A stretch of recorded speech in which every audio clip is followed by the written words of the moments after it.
Okay, let's continue our talk about operations with functions, and this time we're going to deal with two functions, f of x equals x squared plus 2 and g of x equals 3x minus 1. And we're asked to find each of the following: f plus g of 3, f times g of 4, and f divided by g of negative 1. And when you look at this notation, students tend to sometimes get a little confused. Does this mean that we're multiplying 3 times the composition times the addition of f plus g of x? Well, no. In this first case, we have to remember that what we're actually asking to do is to evaluate the addition f plus g when x is equal to 3. You think, well, okay, evaluate f plus g. What does that mean? We recall that when we say f plus g, it's another notation. F plus g of x is another notation for writing f of x plus g of x. So technically, we could write f plus g of 3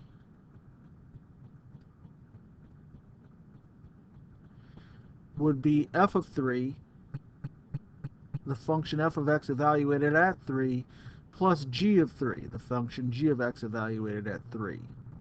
For our purposes, however, let's go ahead and let's combine these two functions together as a single functions, so that we have f plus g of x combined. So we're going to take x squared plus 2 and add to that 3x minus 1, and combine these together to give us x squared plus 3x plus 1, and then evaluate f plus g of 3 by replacing x with 3. So we get 3 squared plus 3 times 3 plus 1. And if we work this all the way through, we find that we get 9 plus 9 plus 1. We get 19 as our result. All right, that's pretty good. What about f times g of 4? Well, this is a very similar thing. Let's talk about f times g of x first. And f times g of x is the same thing as f of x times g of x.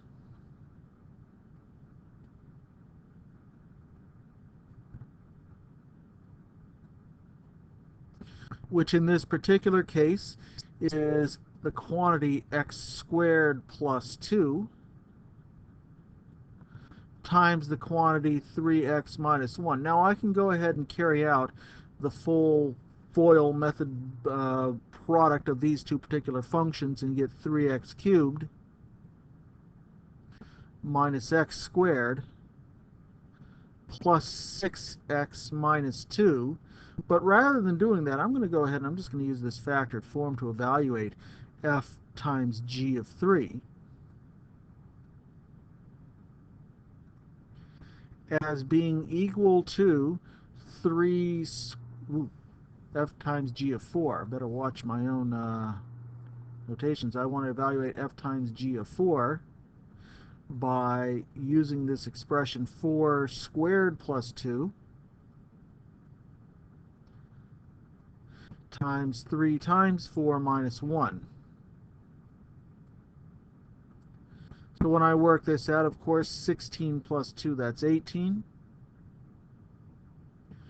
3 times 4 minus 1, that's 11. 18 times 11 is the same thing as 18 times 10 plus 18 more. So that's 180 plus 18 more, which is, say, 198. So f times g of 4 would be 198. All right, let's talk about f divided by g of negative 1. Well, f divided by g of x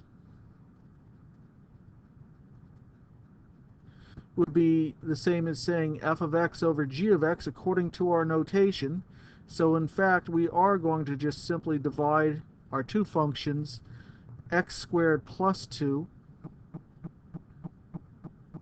by 3x minus 1. And so to evaluate f over g of negative 1, we're going to substitute in negative 1 for x everywhere we see it, and we're going to get negative 1 squared plus 2 divided by 3 times negative 1 minus 1. This becomes 1 plus 2, which is 3 in the numerator, minus 3 minus 1 in the denominator, which is to say negative 4. Or we could simplify this in saying it's the fraction negative 3/4. And so f over g of negative 1 would be negative 3/4. Okay, more examples to come in the next video.